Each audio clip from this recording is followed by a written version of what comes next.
The morning was still, the kind of silence that feels heavy even before the sun finds its place in the sky. I stood near the window, half awake, half lost, and my eyes caught something strange, a donkey standing outside the gate. It wasn't moving, just there, quietly staring into nothing. I don't know why, but for a few seconds, I couldn't look away. There was something in that stillness that felt familiar, as if the silence between us was speaking. Behind me, the faint sound of the kettle whistling broke the moment, but I didn't move. My life had become a sequence of small, predictable sounds: the kettle, the news, the door closing behind my partner every morning. When he left for work, I made coffee, sat on the edge of the bed, and scrolled through my phone. The usual notifications, the same dull rhythm. Sometimes I wondered if this was what love became after time: quiet, careful, polite.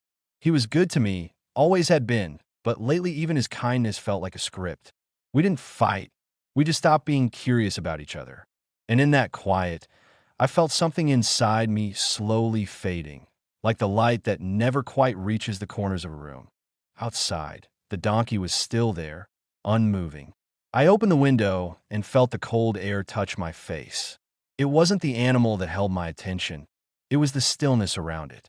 It looked free but trapped at the same time, belonging nowhere, yet standing as if it had accepted that. Maybe that's what I had done too. Accepted things I no longer felt. That afternoon, I received a message. A name I hadn't seen in years. It was someone from a time I barely spoke about anymore. Someone who once made me laugh when life still felt like discovery. "Hey, it's been a long time," the message said. Simple words, but my heart shifted. I typed back before I could think twice. Our conversation began lightly, harmlessly. Memories of school, music, silly jokes. But beneath every line, there was something else, something quiet and unspoken. The way they remembered small things about me, things I'd forgotten, made me feel seen in a way I hadn't felt in years. I laughed at my phone screen, realizing how rare that sound had become in my house. Days passed, and our messages turned longer.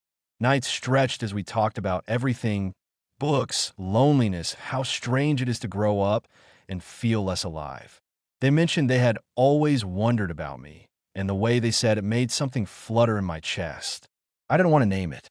It was easier to pretend it was nostalgia, that I was only revisiting old times. But deep down, I knew it wasn't that. It was something I'd kept hidden even from myself. That evening, I stood by the window again. The donkey was gone. The street was empty, but I felt the same strange silence. Sometimes I think the universe sends small signs, ordinary things that hold meaning only for you. Maybe that donkey was one of them, a mirror I hadn't realized I was looking into. I sat on the couch, my phone in hand, waiting for the next message. When it came, I smiled before even reading it. My reflection in the dark screen looked unfamiliar, as if I was seeing someone new, someone about to make a choice they couldn't undo. I didn't know where it would lead or what it would cost, but for the first time in a long while, I felt alive. And somehow, that feeling, dangerous as it was, felt worth everything. The days that followed blurred into one long conversation. We talked until midnight, sometimes until the first light crept through my curtains. There was a gentleness in their voice that made everything around me quiet down. I started keeping my phone close, checking for messages even while pretending to do other things. My partner would speak, and I would nod absently, hearing only the faint echo of their laughter from the night before. It wasn't something I planned, it just happened. The distance between me and the person I lived with began to widen, and the space was quietly filled by someone else's words. They told me stories about their city, about their late walks and favorite songs.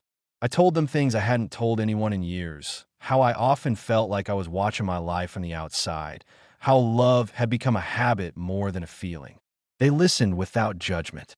Every word they sent felt like a thread, pulling me closer to something warm and unfamiliar. I would lie awake at night, reading old messages, smiling at the way they used my name. It wasn't love yet, but it was something close enough to make me afraid of losing it. One evening, I caught my reflection in the mirror and saw a small change, a lightness in my eyes, a quiet anticipation. I began dressing differently, paying attention to how I looked, as if preparing for someone who wasn't here yet. My partner noticed, asked if something was going on, and I laughed it off, saying I just needed a change. He didn't push further. Maybe he didn't want to know. Point one night, during one of our late conversations, they asked, "Do you ever feel like you're living a life that doesn't belong to you?" The question lingered long after the message ended. I thought about it for hours. Maybe that's what it was. This secret connection felt like my real life, while everything else had become performance. Soon, they asked to meet. The message made my heart race. I stared at it for a long time, the words glowing faintly on the screen. I knew what it meant, what it could mean. Still, I said yes. The day we met, it was raining softly. I arrived early, nervous, watching people pass by without seeing them. Then I saw them, standing by the cafe entrance, an umbrella in one hand, smiling as if they had known me forever. There was no awkwardness, no distance, just an overwhelming sense of recognition. We talked for hours, voices quiet but eyes full of things neither of us dared to say aloud. The closeness felt dangerous, but also freeing, like breathing after holding it for too long. When they touched my hand, it wasn't dramatic or planned. It just happened. A simple touch, but it felt like a door opening. I didn't pull away. For that moment, the world outside didn't exist. There was no guilt, no partner waiting at home, no labels, just the feeling of being seen, wanted alive. That night, I couldn't sleep. My mind kept returning to that moment, replaying it like a scene from a film I didn't want to end. I thought about the donkey again, how it had stood so still that morning, calm yet burdened. Maybe that was me now, standing between two truths, unable to move forward or back. The next day, I looked at my partner across the breakfast table, and for the first time, I felt the full weight of what I was hiding. The silence between us had become unbearable. He smiled faintly, asked how I slept. I lied, said good, though my heart was still somewhere else, in a cafe, in a memory that wouldn't let go. And somewhere deep inside, I knew the line had already been crossed. There was no going back to what I was before. The morning after felt heavier than I expected. The sunlight poured through the curtains, bright and unforgiving, as though the world outside knew what I had done. I lay awake long before anyone else, staring at the ceiling, my heart caught between two tides. One pulled me back toward the life I was supposed to be living, stable, respectable, untouched by secrets. The other dragged me deeper into the memory of his presence, his touch, the way he had looked at me like I was the only person in existence that I told myself it was a mistake, that it couldn't happen again. I repeated it in my head like a prayer. But even as I whispered those words to myself, a part of me longed for it to happen all over again. The conflict twisted inside me, guilt colliding with desire in a way that left me restless, unsteady, unsure of who I was anymore. When I saw him again, days later, I felt my resolve melt before I even had the chance to use it. He didn't say much at first, but the silence between us was different now. It was fuller, heavier, charged with all the things we hadn't spoken. My chest tightened as he glanced at me, as though he was asking without words if I regretted it. The truth was complicated. I regretted the betrayal, but I couldn't regret how alive I had felt.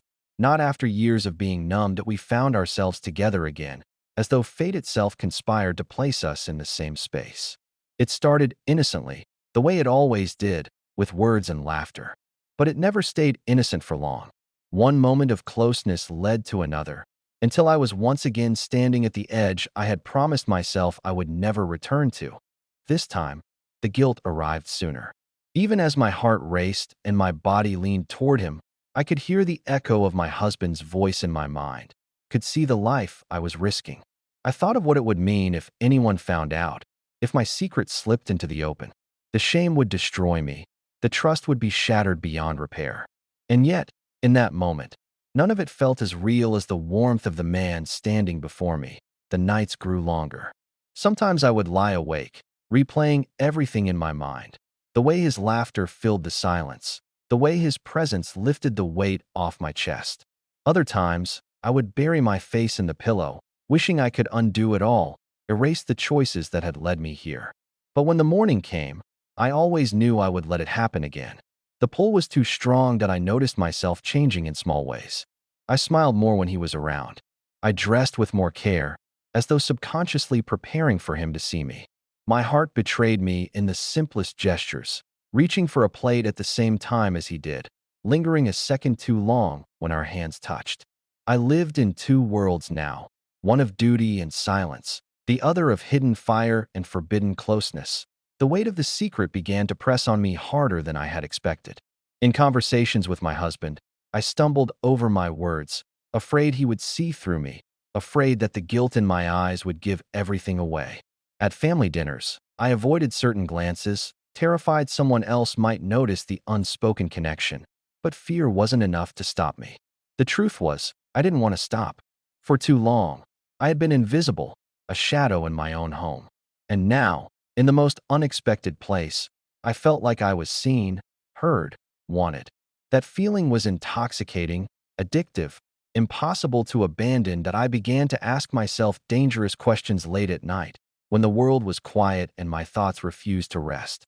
Was this really just an escape, or was it something deeper? Was I falling into something I couldn't control, or was I simply clinging to the only warmth I had been given in years? There were moments when I thought of confessing everything, of tearing down the walls and letting the truth breathe in the open. But then I imagined the destruction it would bring, the hurt, the betrayal, the shame, and I swallowed the words back down.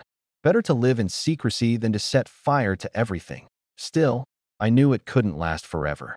Secrets like this always find a way of coming out, no matter how carefully they're hidden.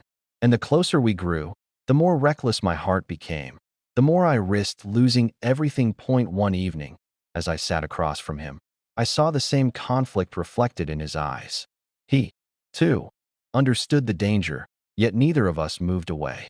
Instead, we leaned closer, drawn together not by choice, but by something stronger, something neither of us could name or resist. And in that moment, I realized the truth. It wasn't just a mistake anymore. It was something I wanted, something I craved, something I was willing to risk everything for.